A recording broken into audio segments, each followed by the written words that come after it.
right, so the bottom package, I want to have some stripes going some different ways on that. So I'm going to take my red, start with that.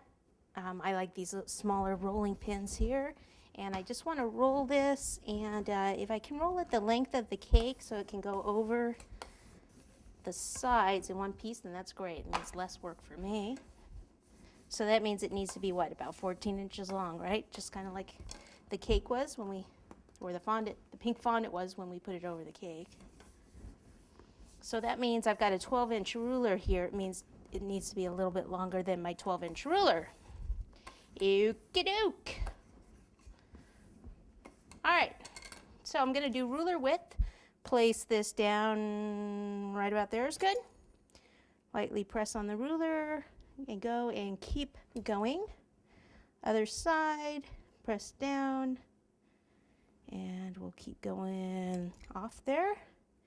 Now I'll move it right next to it. Oh, look, I have Office Depot on my thing right there. Nice. Okay, one more. See if that comes off.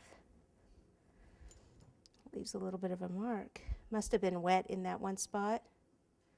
Come across. Okay, and then cut the ends here. So, see if I can get that out. Okay, that's good. All right, so one will go like right in the middle. Let's see, I'm gonna go this way. So I started here. You can measure it to get the exact middle if you'd like. I just kind of pop it across. By the time you get the other cakes on there, won't matter. Okay, another one. So just kind of center it between the end of the cake and there. That looks pretty good. And then my last one, center it between that stripe and that one. And I think this one could go over just a little bit.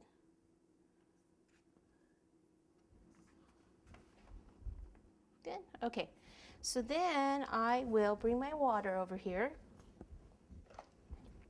Pizza cutter. I can go ahead and cut the bottom here. Lift this up. A little bit of water. And then this bottom here, I want to tuck that under